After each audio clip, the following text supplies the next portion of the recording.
The war begins in silence. It begins in that strange grey space between the void of sleep and the chaos of reality. You are lying there, warm, safe, suspended in a state of unconsciousness. And then the disruption happens. The alarm rings. In that precise millisecond, you are faced with the first and perhaps the most defining choice of your entire existence. It seems trivial.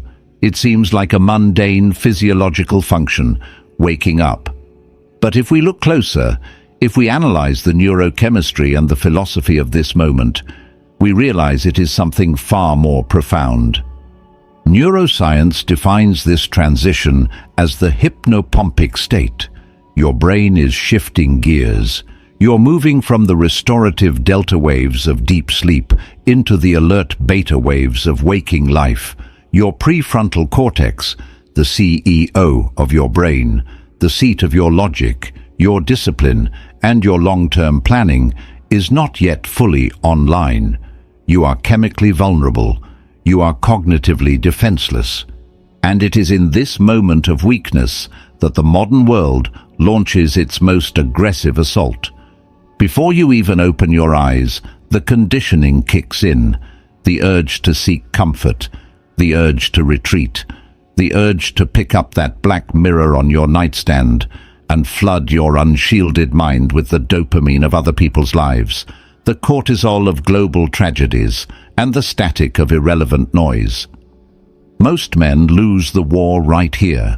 They lose it before their feet even touch the cold floor. They surrender their sovereignty. They drift into the day, reactive, sluggish, already defeated by the comfort of the sheets and the dopamine of the screen. They tell themselves, just 5 more minutes. But what they are really saying is, I am not ready to live. But you are here because you refuse to be most men. You are here because you understand what the Stoics understood 2,000 years ago, that the morning is not a routine, it is a crucible. Marcus Aurelius, the Emperor of Rome, the most powerful man on earth, knew this struggle intimately. He didn't wake up motivated. He didn't wake up with a smile. We know from his private journals, the Meditations, that he struggled to leave his bed. He felt the weight of the empire, the exhaustion of the wars, the futility of politics.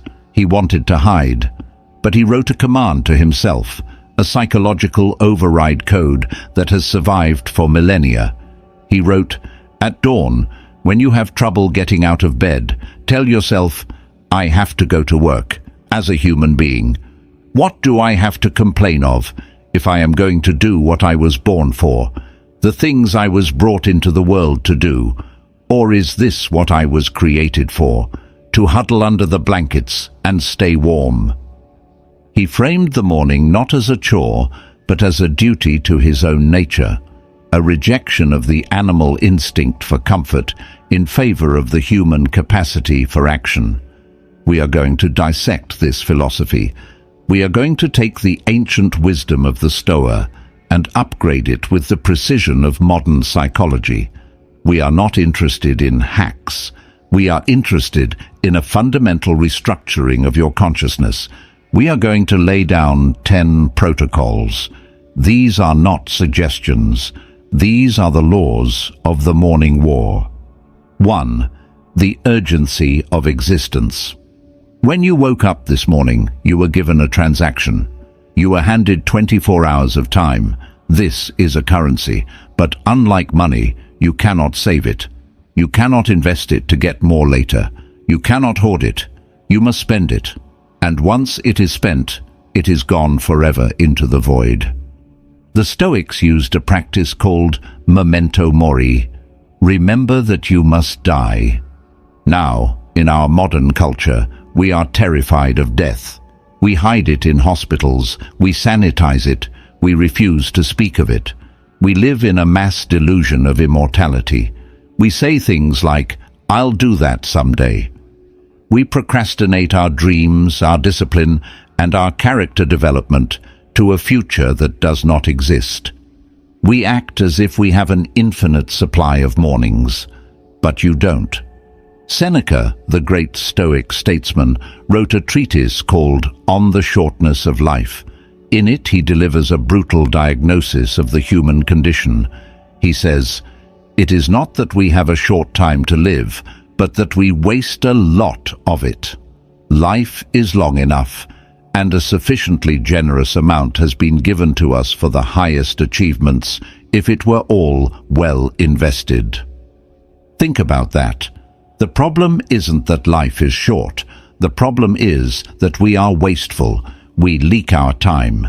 We bleed our hours into distractions, into meaningless arguments, into procrastination, into fear.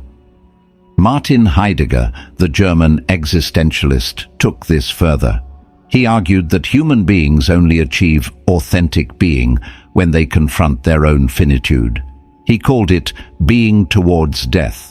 When you truly understand, viscerally in your gut, that the clock is ticking and it will one day stop, the triviality of life falls away. The anxiety about what people think of you, irrelevant. The fear of failure, irrelevant. The desire to lie in bed for an extra hour, impossible. The protocol requires a shift in perspective. You must view today, this specific, singular day, not as a stepping stone to tomorrow, but as a complete life in itself. The Stoics believed that each day is a microcosm of the whole. How you live today is how you live your life. If you are lazy today, you are practicing a lazy life. If you are cowardly today, you are practicing a cowardly life. If you are distracted today, you are practicing a distracted life. There is no later. There is only now. When the alarm rings, you must trigger this realization. You must visualize the scarcity.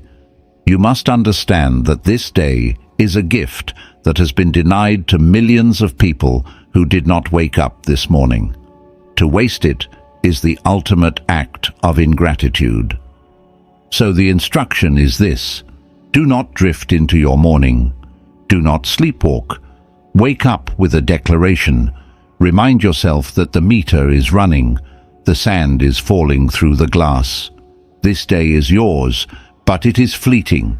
Seize it with the desperation of a dying man and the discipline of a soldier, because in the end, time is the only thing we truly possess, and the only thing we can never get back. 2. The inner citadel. Marcus Aurelius famously wrote, "The happiness of your life depends upon the quality of your thoughts." On the surface, this sounds like a cliché motivational poster, but if we excavate the philosophy, we find the bedrock of what modern psychology calls cognitive behavioral therapy, CBT. The battle for your day is often lost before you even step out of bed. Why? Because the untrained human mind is a reactive machine.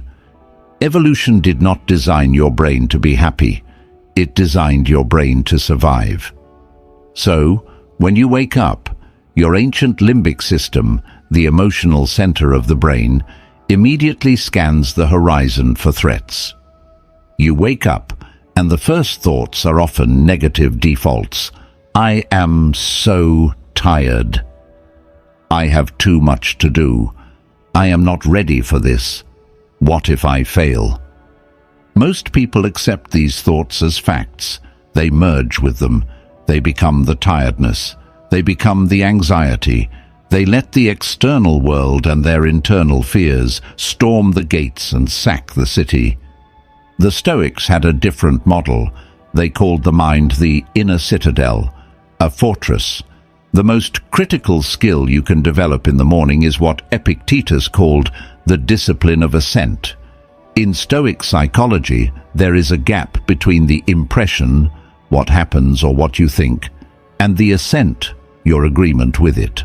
When a thought arrives, I can't handle today, that is just an impression. It is a suggestion. It is a knock at the door. You are the gatekeeper. You have the power to open the door and let it in, or to keep it outside. The problem is that you have left the drawbridge down. You are letting every stray insecurity, every doubt, and every weakness walk right into your throne room and start giving orders.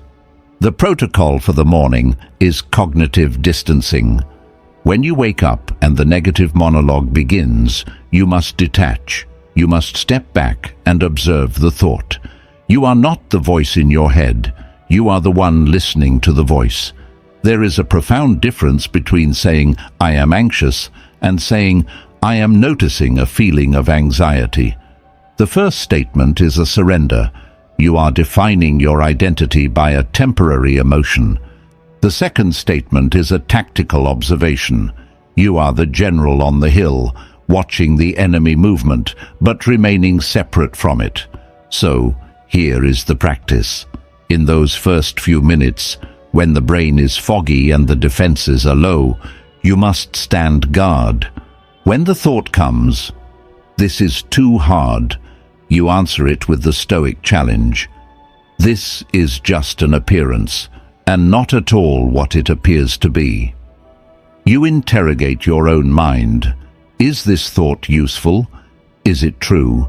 Or is it just the biological impulse for comfort trying to seduce you back into mediocrity? You must realize that you are under no obligation to believe your own thoughts. This is the inner citadel. It is the realization that while you cannot control the world outside, the traffic, the economy, the rudeness of others, you have absolute, total, godlike sovereignty over the world inside. Do not start your day as a slave to your impulses. Start it as a king in his fortress. Secure the perimeter. Deny entry to the weak thoughts, and only give assent to the thoughts that make you stronger. 3. Leave yesterday behind. There is a concept in Nietzschean philosophy that was heavily influenced by the Stoics, amor fati, the love of one's fate. To the untrained mind, this sounds like passive resignation. It sounds like giving up. But in reality, it is an aggressive form of acceptance. It is the only logical response to the arrow of time. One of the most dangerous things the human mind does in the quiet of the morning is time travel. You wake up, and before you engage with the present moment, your mind drifts backward. You replay the argument from yesterday. You cringe at a mistake you made 5 years ago. You fantasize about a path you didn't take. Psychologists call this counterfactual thinking, simulating alternative realities. If only I had said that. If only I had done this. While this cognitive ability is useful for learning, it is often weaponized by the ego to create suffering. We need to be ruthless with the truth here. The past is dead. It is an ossified, immutable block of reality. No amount of guilt, no amount of shame, and no amount of thinking can alter a single electron of what has already happened. And yet, millions of people wake up and immediately strap on a heavy, rotting backpack of yesterday's failures. They drag this corpse into the new day. This is a massive strategic error. Your cognitive bandwidth is limited. Your emotional energy is limited. If you spend 20% of your morning processing the regret of yesterday, you are entering the battlefield of today with only 80% of your strength. You are sabotaging your future to mourn your past. The Stoics viewed regret not as a virtue, but as a form of arrogance. Think about it. When you obsess over the past, you are implicitly claiming that you should have had the power to control it. You are refusing to accept your own fallibility. You are refusing to accept reality as it is. Marcus Aurelius wrote, "Confine yourself to the present." This creates a boundary, a firewall of time. The protocol for the morning is the tabula rasa, the blank slate. You must view sleep as a death and waking up as a rebirth. The person who made those mistakes yesterday, he is gone. You are the new iteration. You have retained the data, the lessons, the wisdom, but you have deleted the emotional cache. There is a crucial distinction you must make between learning and dwelling. Learning is analytical. I made a mistake. Here is the cause. Here is the fix. That takes 5 minutes. Dwelling is emotional. I am an idiot. Why did I do that? I always mess up. That can last a lifetime. Every morning you must perform a ritual of release. You must forgive yourself. Not because you are soft, not because you are letting yourself off the hook, but because you are a strategist. You forgive yourself because guilt is too heavy to carry into battle. You need your hands free to build today. So, the instruction is absolute. Put the baggage down. The past does not belong to you anymore. It belongs to history. Focus your eyes forward. The only thing you can control, the only thing that matters, is what you do with the next 16 hours. Amor fati. Love what happened, because it made you who you are. Now, move on. 4. Control your mind. First, we live in an economy of attention. You must understand that the device on your nightstand is not a tool. In the early morning, it is a weapon aimed directly at your dopamine receptors. The smartest engineers, statisticians and psychologists in Silicon Valley are paid billions of dollars to do one thing: hack your brainstem. They want to bypass your logic and trigger your impulses. If the first thing you do when you wake up is reach for your phone, you have already lost the battle. You have surrendered your mind before you have even used it. Neuroscience explains exactly why this is catastrophic.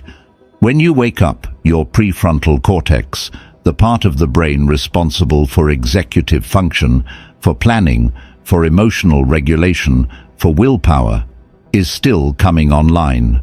It is cold. It is vulnerable.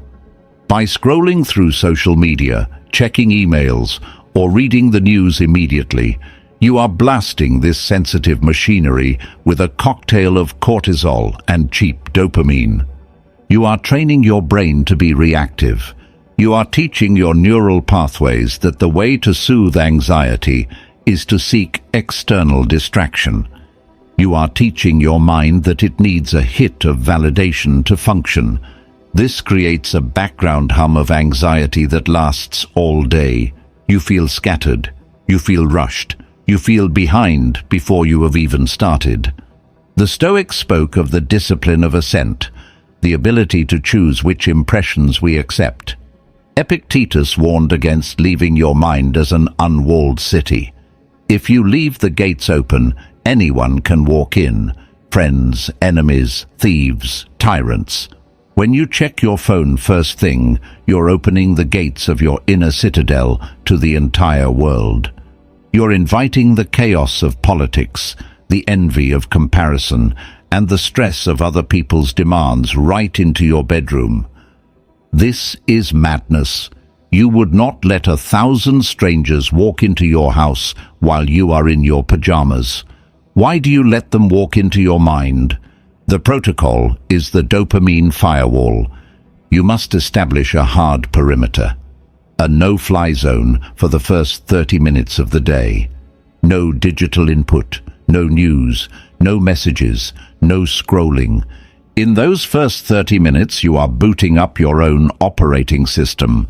You are establishing your own priorities, your own thoughts, your own breathing. You must be the one who sets the tone for the day, not an algorithm. Build the walls of your fortress first. Only when you are fortified, only when you are armored with your own intention, do you lower the drawbridge and let the world in. Protect your peace. It is the source of your power. 5. Start strong. Isaac Newton's first law of motion states, "An object at rest stays at rest, and an object in motion stays in motion with the same speed and in the same direction, unless acted upon by an unbalanced force." This is not just a rule for planets and falling apples. It is the fundamental rule of your psychology. The hardest part of any day, the hardest part of any workout, the hardest part of any creative work is the first 5 minutes. In chemistry, this is called activation energy, the minimum amount of energy required to start a chemical reaction. Most people fail in the morning because they try to ease into their day. They wake up slow, they putter around, they hesitate, they wait for the coffee to kick in, they wait to feel ready. This is a violation of the laws of physics. By remaining in a state of low energy, you are increasing the friction required to move later. You are making the rest of the day harder. The Stoics understood that waiting is a trap. Seneca wrote, "Begin at once to live, and count each separate day as a separate life." Begin at once, not in an hour, not after you check your email. Now. Here is the truth about human performance. You do not need motivation, you need momentum. Motivation is a feeling. It is biological weather. It is unreliable. It comes and goes. If you wait until you feel like working, you will be waiting forever. Momentum, on the other hand, is a mechanic. It is something you generate through action. The protocol is to attack the morning. Do not negotiate with yourself. The moment negotiation starts, you have lost. We call this eating the frog, a concept derived from a famous quote often attributed to Mark Twain. If your job is to eat a live frog, it's best to do it first thing in the morning. And if it's your job to eat 2 frogs, it's best to eat the biggest one first. This means you must identify the highest friction, highest value task of your day and execute it immediately. Do the hard thing first. Why? Because when you conquer a difficult task at 8 a.m., you trigger a dopamine release, a winner effect. You signal to your brain that you are capable, you are competent, you are a person who overcomes resistance. This creates a kinetic energy that carries you through the rest of the day. The second task becomes easier. The third task becomes effortless. But if you start with weakness, if you start with avoidance, you carry the heavy weight of that uncompleted task on your shoulders all day. Win the morning and you win the day. Lose the morning and you spend the rest of the day chasing it. Generate your own force. Be the unbalanced force that moves your life forward. 6. Act now. Procrastination is often misunderstood. We are taught that it is a result of laziness or poor time management. Psychologically, this is incorrect. Procrastination is an emotional regulation problem. You do not delay the task because you are lazy. You delay the task because it causes you stress, fear, or anxiety. You are avoiding the negative emotion attached to the work. But the Stoics had zero patience for this delay. They understood that hesitation is the breeding ground of failure. Marcus Aurelius wrote to himself, "Stop arguing about what a good man should be one." Note the urgency. He does not say plan to be one or study how to be one. He says be one. There is a concept in psychology, often popularized by Viktor Frankl, about the gap between stimulus and response. In the morning, that gap appears constantly. Stimulus, the alarm rings. Response, you hit snooze. Stimulus, the thought of a cold shower. Response, you hesitate. In that gap, in that split second of hesitation, your lower brain, the amygdala, hijacks the system. It whispers, "It's too cold. It's too early. Do it later." If you listen to that voice for more than a few seconds, you will talk yourself out of greatness. The longer you stare at the water, the colder it looks. The longer you stare at the work, the harder it seems. The protocol is to close the gap. You must kill the hesitation before it kills your momentum. We use a technique similar to the 5-second rule. When the thought of action arises, you must move physically before your mind has time to negotiate. Do not think. Do not debate. Just move. Epictetus taught, we must not only want the right thing, we must do the right thing immediately. Action is the antidote to anxiety. When you are stuck in your head, overthinking and worrying, you are paralyzed. But the moment you take action, even a small, imperfect action, the anxiety dissolves. Movement creates clarity. Do not wait for the perfect conditions. Perfect never comes. Do not wait to feel ready. You will never feel ready. You must act in the presence of fear. Every time you close that gap, every time you override the hesitation, you are rewiring your brain. You are proving to yourself that you are a person of action, not a person of theory. Stop thinking. Start moving. The clock is ticking. 7. Focus gives energy. We exist in a state of continuous partial attention. We are a generation of multitaskers. We eat while we scroll.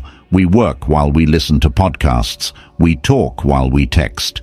We wear this busyness as a badge of honor. But the Stoics would call this a sickness. Seneca put it brutally, to be everywhere is to be nowhere. Modern neuroscience backs this up with a concept called attention residue. Research from the University of Minnesota reveals that when you switch from task A to task B, your attention does not fully follow you. A significant portion of your cognitive processing power remains stuck on the previous task. Every time you glance at a notification while trying to work, you are fracturing your own intelligence. You are effectively lowering your IQ by 10 to 15 points. You think you're being productive because you're doing 10 things at once. In reality, you are just hemorrhaging energy. You end the day exhausted not because you did deep work, but because you spent all your fuel switching contexts. The Stoic concept for this is prosoche,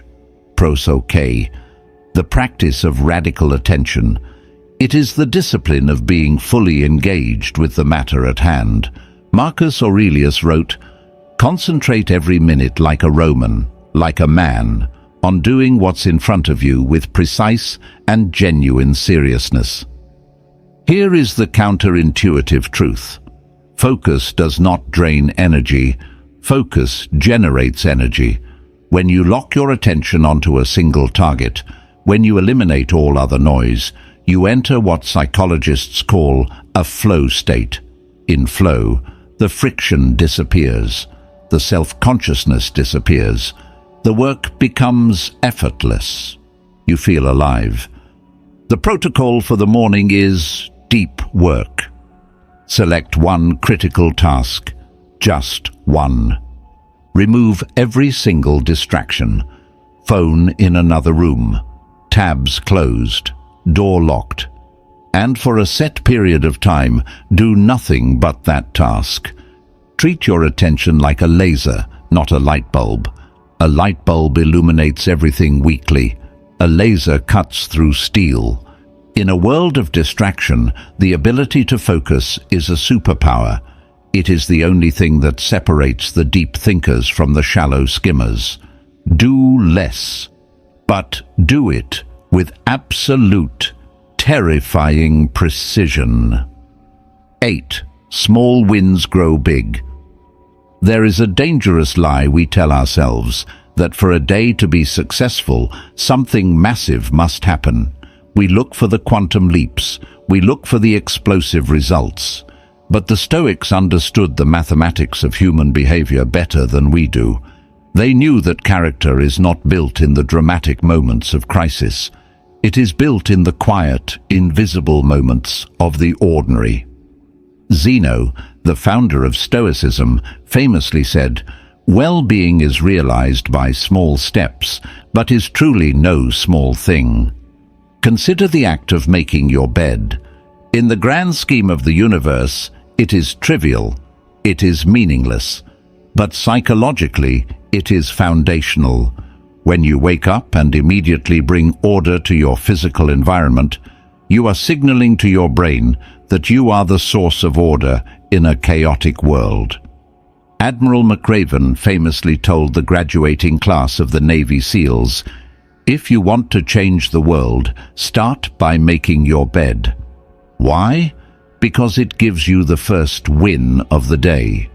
Neurochemically, completing a task, no matter how small, releases a microdose of dopamine. This is not the cheap dopamine of a Facebook like. This is the reward dopamine of effort. This creates a competence loop. One small win creates the energy for the next win. You make your bed, then you drink a glass of water, then you do 10 push-ups, then you read 5 pages. By 9 a.m., you have stacked 4 or 5 victories. You have built a psychological resume that proves you are disciplined. Conversely, if you ignore the small things, if you leave the bed messy, leave the dishes in the sink, skip the small duties, you are training your brain to accept mediocrity. You are leaking integrity. How you do anything is how you do everything. If you cannot be trusted with the small, boring details of your morning, you cannot be trusted with the empire you are trying to build. The protocol is to stop despising the small steps. Fall in love with the boredom of consistency. Do not look for the applause. Look for the satisfaction of a job well done, no matter how small. Because days turn into weeks, weeks turn into years, and small disciplines compound into a legendary life. Start small, but start. 9. Discipline brings freedom. In the modern world, we have a childish understanding of freedom. We think freedom means doing whatever I want, whenever I want. We think it means sleeping in. We think it means eating the junk food. We think it means binge-watching the show. We view discipline as the enemy, as a cage, a restriction, a punishment. But the Stoics and the great military minds of history understood the paradox. Discipline is not a cage. Discipline is the key. Epictetus, who spent his youth as a slave in Rome, knew the true value of liberty. He wrote, "No man is free who is not master of himself." Read that again. If you are not the master of yourself, you are a slave. And if you lack discipline, who is your master? Your master is your mood. Your master is your sugar craving. Your master is the notification on your phone. Your master is the path of least resistance. When you are undisciplined, you are not free to choose your future. You are dragged through life by your biological impulses. You want to be in shape, but you are a slave to laziness. You want to build a business, but you are a slave to fear. Jocko Willink, the modern commander of this philosophy, summarized it in 3 words. Discipline equals freedom.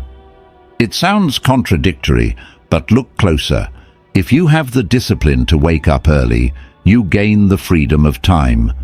If you have the discipline to save money, you gain the freedom of financial independence. If you have the discipline to control your tongue, you gain the freedom from conflict and regret. Real freedom, Stoic freedom, is freedom too. It is the capacity to act in your own best interest, even when every fiber of your being wants to quit. The protocol is to stop viewing the hard things as punishments. That cold shower. It is not torture. It is a declaration of independence from comfort. That early alarm. It is not a nuisance. It is a vote for the person you are becoming. Every morning you face a choice between 2 pains, the pain of discipline or the pain of regret. Jim Rohn said it best. Discipline weighs ounces, regret weighs tons. Do not choose the heavy burden of a wasted life. Choose the light burden of the morning work. Bind yourself with the chains of discipline so that you may walk through the world as a free man. 10. You decide your day. Epictetus opened his handbook, the Enchiridion, with a single non-negotiable statement. Some things are up to us, and some things are not up to us. This is the dichotomy of control. It sounds simple, yet it is the hardest thing in the world to practice. When you wake up, you are stepping into a chaotic system. You cannot control the weather. You cannot control the traffic. You cannot control the economy. You cannot control the moods of your spouse or the demands of your boss. If you tie your peace of mind to these external factors, you are setting yourself up for a life of misery. You are handing the remote control of your emotions to the world and saying, "Here, you decide how I feel today." The protocol requires a shift in identity. You must move from the victim mentality to the protagonist mentality. A victim asks, "Why is this happening to me?" A protagonist asks, "What can I do with this?" Marcus Aurelius wrote, "It is all within yourself, in your way of thinking." He meant that while you cannot control the plot of the movie, you are the scriptwriter of your character. When an obstacle appears, a delayed train, a rude comment, a spilled coffee, that is just a plot twist. It is neutral data. The good or bad comes from your interpretation. You have the godlike power to look at a disaster and decide to remain calm. You have the power to look at a failure and decide to learn. When you wake up, remind yourself,